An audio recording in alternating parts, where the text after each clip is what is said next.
Nations report has found that the cultivation of the opium poppy in Afghanistan is on the increase again. The Taliban regime put in place a total ban in the areas controlled by them on producing opium, but now that a new regime is in place, there are concerns that Afghanistan is going to be a huge world supplier again. Well, Herbert Shaby is Secretary of the International Narcotics Control Board of the UN. He's on the line from Vienna. Mike Trace works with the National Treatment Agency for Substance Misuse here. It's sponsored by the Department of Health. Mr. Shaby, first of all, good morning. Yes, good morning. This is of concern, obviously, to you in Vienna, that the supply route is opening up again in a big way. That's right. Afghanistan has been a concern for a couple of years. At the end of the 90s, Afghanistan developed into the major illicit producer of opiates. And the International Narcotics Control Board, which is mandated to monitor implementation by governments of the international drug control treaties, made a very harsh step by invoking an article, so-called Article 14 of the 1961 Convention, which it only invokes when it sees that the aims of the International Drug Control Conventions are in serious danger. You've been very cross about certain European countries and their liberal attitude to the lesser drugs, like cannabis and so on. A more liberal attitude to cannabis undermines international law, some people have said. Exactly. We have the concern that there is not anymore the right balance. When we deal with the drug issue, we have to deal with the supply side and the demand side. You cannot ask countries to eradicate drug cultivation to combat trafficking if on the demand side there are some countries which now seem to adopt a policy to just tolerate the abuse of drugs. Is that a fair enough comment, Mike Trace, here, National Treatment Agency, that, the supply side and the demand side are inextricably linked, and you can't ask people to stop making it if you liberalise the drugs laws? I think it's true to say that a balanced approach is written into all the international treaties, and all the European countries are signed up to those international treaties, and that balance is very important to protect. The situation in Afghanistan, my main responsibility in relation to that is my chairmanship of the European Union Drugs Agency based in Lisbon, and we are trying to track with Europol the impact of the disruption to the opium production in Afghanistan, and trying to see what impact it has on the streets of the countries of Western Europe. There's pretty little doubt it's going to have a big impact, isn't there? Well, so far we haven't been able to trace any significant impact on patterns of consumption or price, but that may well be... Because there are big stockpiles, I suppose. That's right. It may well be there's a significant time lag between the impact of the Taliban ban on growing poppy and us seeing it in Europe. We did estimate when the ban was first announced that there may be as much as an 18-month time lag, and that would suggest that maybe some impact is going to take place during spring and summer of this year. But whatever's happening in Afghanistan, the use of heroin hasn't gone down, and the use of crack is on the increase, isn't it, in Europe? That's certainly the case from the figures available to the European Monitoring Centre. The price and levels of use of heroin in Western Europe is pretty stable the last few years, and the use of cocaine in some countries, including the UK, is going up. So what's the answer to that then, Herbert Shaby in Vienna? Well, there has to be more focus, quite frankly, on the demand side, on the prevention, and not spreading the impression that we can live with these drugs, that we can tolerate drug use, and that we can even legalize the drug use. So when you think of countries like the Netherlands and others that have relaxed the laws, Portugal, Spain, even Luxembourg, are you suggesting they should reverse what they've done? That is a policy decision of these countries. What the board, the International Narcotics Control Board, can say is whether it is in line with the international drug conventions they have ratified or not. That is the mandate of the INCB, and then the policy question has to be dealt with between states. But we are concerned that there is not a balanced approach anymore between supply and demand, and particularly between countries. Do you accept that, Mike Trace, finally? I think Mr. Shaby's point that we need to put more emphasis on demand reduction as consumer countries, I think, is absolutely correct. What I do worry about is that in our analysis of what impacts on demand, the actual legal processes of each country doesn't seem to be the major impact on demand. What seems to be the main issue are the health promotion and the treatment issues that we have to get right. Mike Trace and Herbert Shaby, thank you both very much. 13 minutes to 9. At 6:30 on the morning of September the 10th, 1984, a young woman, possibly a tiny bit nervous, presented the Today programme for the first time. This morning, she is presenting it, a little bit older, for the last time. Mark Coles has been listening to some of her programmes. I hardly need to tell you she is, do I? To the bits that she might want to be reminded of, and possibly one or two of the bits she might prefer to forget. It's 6 o'clock on Thursday, the 22nd of August. Good morning. This is Today with Brian Redhead and Sue MacGregor. You're listening to Today on Radio 4 with Sue MacGregor and James Knock. What do the Daleks make of it? Good morning. I was promised Sue MacGregor. Who are you? I am John Humphreys. Exterminate! The headlines this morning: President Gorbachev flew back to Moscow from the Crimea early today. The news this morning is that the people of Berlin, East and West, have spent the night celebrating their new freedom to travel across the war. Good morning. This is a special edition of Today. The Allied forces in the Gulf have begun their all-out ground offensive to retake Kuwait. The main news this morning is that President Bush has signalled that America will retaliate for the devastating terrorist attacks on New York and Washington. On the other side of Table Mountain, in the neat white suburb of Claremont, stands my old school, Herschel. Herschel is an Anglican school. In my day, it was for white girls only. Now, black girls are welcome. What do you think the average young black South African will make of the Queen as she goes round your country? Well, it's difficult to say, but let us not forget that the young people are very bitter. You say never, never the euro. I say always to our own currency. There used to be a whole sterling area. You and I are just about old enough to know it. I am. To remember it, there was a sterling Hello, Sue. This is Neil Kinnock.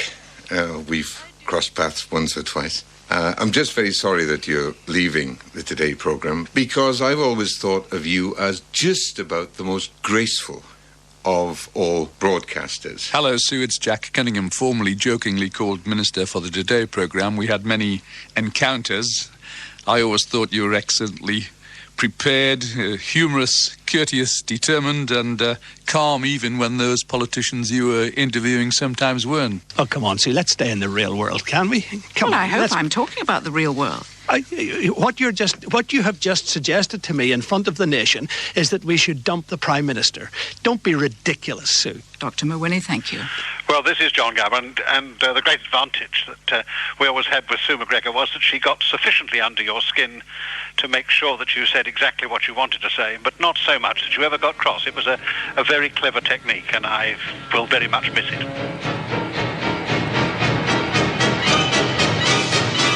Now, here's a question. Is Anne Widdecombe to be the saviour of the Conservative Party? Almost every day this summer we've seen a savage attack on one cabinet minister or another. Is it safe for them to get back in the water? Largely as a result of the signals that this government... No, let me finish. I can hear you about to interrupt. That this government have sent out. I don't know whether you heard yourself being accused, Ms. Widdecombe, of being part of an incompetent shambles. Yes, well, it is, of course, a joke. The fact is... What's the joke? Being accused of being an incompetent shambles. The fact... May I finish? Yes, of course. Thank you. I shall miss Sue MacGregor on the Today programme. It was fun being interviewed by her. I think people often imagine that there's an antagonism between politicians and their interviewers. But there are interviewers who you really look forward to being interviewed by, not because they're going to be soft or give you an easy ride, but because you feel you're going to get a fair do. That when you start to say something, you're not going to be interrupted after the first 2 seconds. Sue, hi, this is Charles Kennedy. I was really impressed when I was the president of the Liberal Democrats many moons ago, and you were co-hosting the Today programme from our party conference, wherever it was, and the computer broke down, and so there was a great panic in that I couldn't come to the BBC position at the conference centre to do the live interview on the Today programme, and you came to me, and I thought, my goodness me, imagine Muhammad coming to the mountain. Or is that the right phrase? Order! This is Betty Boothroyd. Sue MacGregor lifts my spirits in the mornings. You know, she is a professional to her fingertips, polished and persistent without being pushy. It won't be the same without Sue.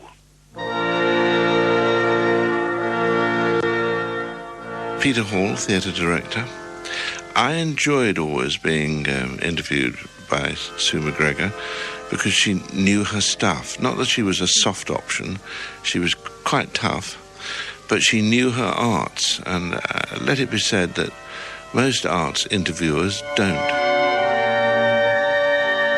Hello, Sue, it's Andrew Motion speaking here. What I want to say to you is that I think that hearing your voice has made me feel that you're somebody who has a wonderful way of combining a sense of seriousness with a deep appreciation, in all senses of that word, of the comedy of human life. Always look on the bright side of life. Yes, I should say that Jim is wearing the kilt. I've not seen him wearing the kilt before. He's a fine figure of a man. What is it? We'll discuss this later. It's a Gordon kilt. If life seems jolly rotten, there's something you've forgotten. And that's to laugh and smile and dance and sing. Sue MacGregor, one of the other presenters here, is a huge tennis fan, and she just wants to wish you well, Goran. Are you sitting with your shirt on or your shirt off? With my shirt on. Oh, there you are. So we can't see the tattoo. No. Always look on the bright side of life. Hello, Sue. It's Michael Palin. Just to say my mornings won't be quite the same anymore. I shall miss your patience and your unflappability and your wonderful ability to let people put their own foot in their mouths without doing it for them. Thanks. Sue, this is Martin Bell. I was a colleague once, and then I crossed the line into politics. But I always regarded you as such a nice person, sharp and bright and fair. And the great thing about you was you would let a chap say more than 10 seconds without actually interrupting him. Thank you very much and good luck. My name's Beryl Bainbridge, and I think it'll be a great wrench to wake up and no longer hear that melodious, intelligent, authoritative voice telling one about the state of the world. I'm Simon Jenkins. I write for The Times. The Today programme, in its purest form, was like a bar of fruit and nut. You had the fruity one from Scotland, you had the nutty one from Wales, and you had Sue, who was the milk chocolate. It just always worked. But without velvety milk chocolate, it wouldn't have been the same. We remember a great voice on that programme. It had its own character. It produced its own great moments. Hi, I'm Greg Dyke, Director General of the BBC, and I just think Sue has been one of the outstanding radio broadcasters of our generation. I think she's a star, and she will be greatly missed by everybody.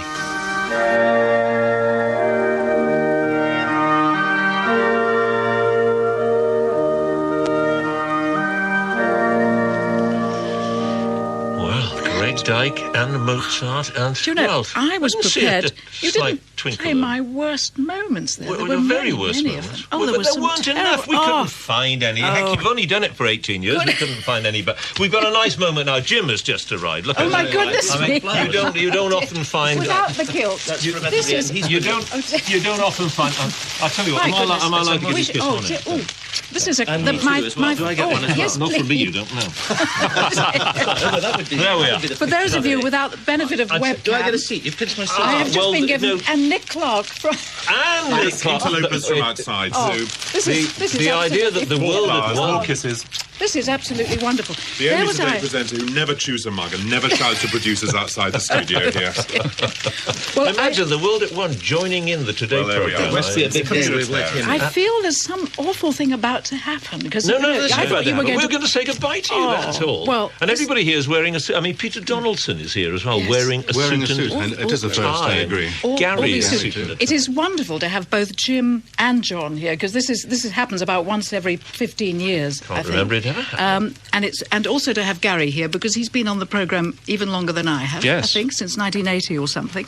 And it's I'm not going to cry. You're very close. It has to be said. Damn close shave. I'm going to miss all of you so much, I can't tell you. Listeners have been great with emails. I mean, there have been one or two sort of Exocet missiles as well, saying what took them so long to get rid of you. But mostly they've been very, very nice, and it's just, I'm sort of... sort of lost for words. There's one of them. Listen, what's the best bit of it all? What's the bit you miss the most? The best bit of it all, and I'm not saying this because you're all around here, is...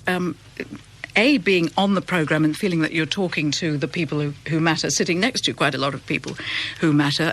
It's also been the laughter and the gossip and the teasing and some of the stress, which has not been a bad thing. And I'm going to miss it horribly. What's the worst bit? Getting up. The worst bit is getting up at 10 to 3 in the morning, which I shall probably do sort of on automatic pilot tomorrow morning by mistake. And it's been an extraordinary 18 years, almost 18 years, because you played all those world events that we've been lucky enough, John and Jim and I and others who've been here in the past, to sit here and talk to people about, from the Berlin Wall to the Falklands War to what happened in South Africa, which had particular resonance for me, and talking to Nelson Mandela obviously did too.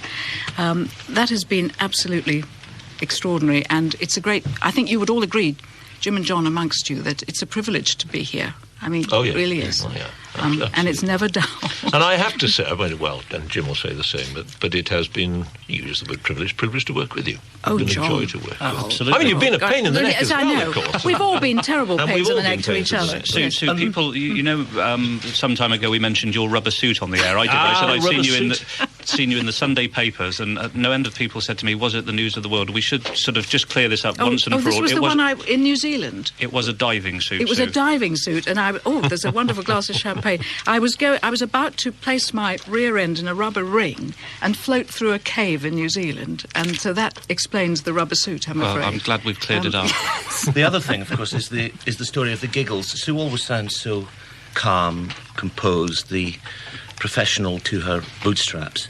But Sue's capacity for inducing giggles in others, particularly, it has to be said, me, is unrivaled. I think Charlotte Green had a hand in one of those. There are some awful moments. Yes. But the other thing, Sue, that we should all say is not just that we'll miss you terribly, because we will, and mornings at 4 o'clock aren't going to be the same without you, if everyone can please try not to misunderstand that. But, the office has been deluged by cards, emails, all sorts of things. All of us in the last few days, I think, have met listeners, famous people as well, and ordinary listeners who just say that it's not going to be the same without you, and we all feel the same. Well, oh my goodness, we've got a minute to go. You're going to say goodbye, aren't you? I'm going to say goodbye to all of you in my own way afterwards over a glass of something, but I'd like to say goodbye to listeners. I hope I'll be back in some capacity, not on this programme, but, on something Well, else. they're not retiring, are you? No. You're just stopping doing the Today. Absolutely not. I mean, why now, Sue? You were just getting the hang of it. You've now, Sue, got 40 Let me seconds tell to you say goodbye. That the great thing about the Today programme is that you never quite get the hang of it, because every day is a different challenge, and I'm sure John and Jim would agree with that. And there's always something going wrong, as well as amazing, groundbreaking interviews. And I think this is about the first time I've spoken this long on the programme without hearing sort of snorts next to me from somebody who's longing to start an interview. So may I say thank you, everyone. Flowers wonderful, champagne terrific. I've got to try and stay sober for the rest of the day because I'm going to a concert this evening. But anyway, I've only got 5 seconds to go, so I've got to say that's about it from me. Our editors were, and I can't even remember who they were. Oh, they were Victoria and Nick. Goodbye. BBC Radio 4, the news at 9 o'clock. The opposition parties say they'll keep up their pursuit of the Transport Secretary Stephen Byers over the disputed resignation of his communications director Martin Sixsmith.